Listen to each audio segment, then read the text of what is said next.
दुर्योधन की पत्नी का नाम भानुमति था। भानुमति के कारण ही यह मुहावरा बना है, कहीं की ईंट कहीं का रोड़ा, भानुमति ने कुनबा जोड़ा। भानुमति काम्बोज के राजा चंद्रवर्मा की पुत्री थी। राजा ने उसके विवाह के लिए स्वयंवर रखा था। स्वयंवर में शिशुपाल, जरासंध, रुक्मी, वक्र और दुर्योधन और कर्ण समेत कई राजा आमंत्रित थे।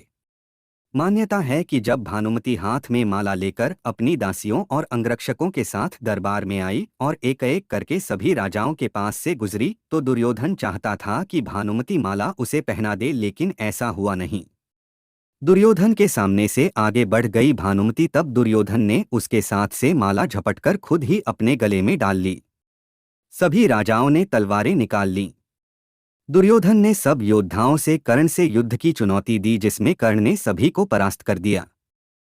भानुमति को हस्तिनापुर ले आने के बाद दुर्योधन ने उसे ये कहकर सही ठहराया कि भीष्म पितामह भी अपने सौतेले भाइयों के लिए अंबा, अंबिका और अंबालिका का हरण करके ले आए थे। इसी तर्क से भानुमति भी मान गई और दोनों ने विवाह कर लिया। दोनों के दो संतान हुई। एक पुत्र लक्ष्मण था जिसे अभिमन्यु ने युद्ध में मारा दिया था, और पुत्री लक्ष्मणा जिसका विवाह कृष्ण के जामवंती से जन्मे पुत्र सांब से हुआ था। कहते हैं कि भानुमति का कर्ण के साथ अच्छा संबंध हो चला था। दोनों एक दूसरे के साथ मित्र की तरह रहते थे। दोनों की मित्रता प्रसिद्ध थी। कर्ण और दुर्योधन की पत्नी भानुमति एक बार शतरंज खेल रहे थे। इस खेल में कर्ण जीत रहा था। तभी भानुमति ने दुर्योधन को आते देखा और खड़े होने की कोशिश की। दुर्योधन के आने के बारे में कर्ण को पता नहीं था, इसलिए जैसे ही भानुमति ने उठने की कोशिश की, कर्ण ने पकड़कर बिठाना चाहा। भानुमति के बदले उसके मोतियों की माला कर्ण के हाथ में आकर टूट गई। दुर्योधन तब तक कमरे में आ चुका था। दुर्योधन को देखकर भानुमति और कर्ण दोनों डर गए कि दुर्योधन को कहीं कुछ गलत शक न हो जाए। परंतु दुर्योधन को कर्ण पर बहुत विश्वास था।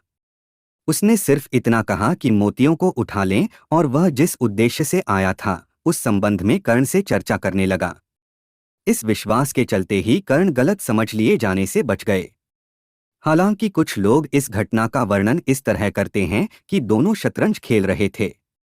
भानुमति हार रही थी तो कर्ण प्रसन्न था। इतने में दुर्योधन के आने की आहट हुई तो भानुमति सहसा ही खेल छोड़कर उठने लगी।